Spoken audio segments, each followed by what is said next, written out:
Assalamualaikum warahmatullahi wabarakatuh. Salam hormat, salam bakal jutawan dalam diam.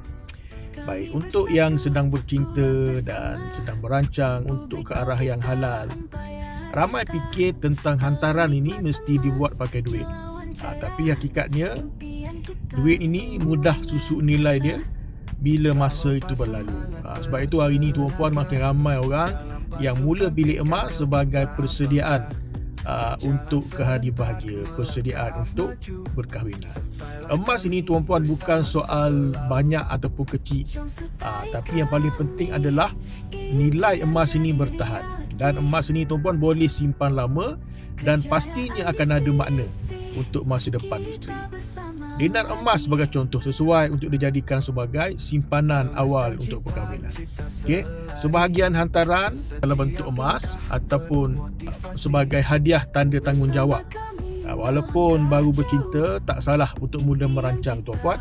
Langkah kecil yang bijak perlu dibuat daripada sekarang. Tak perlulah nak tunggu kaya dulu, kan?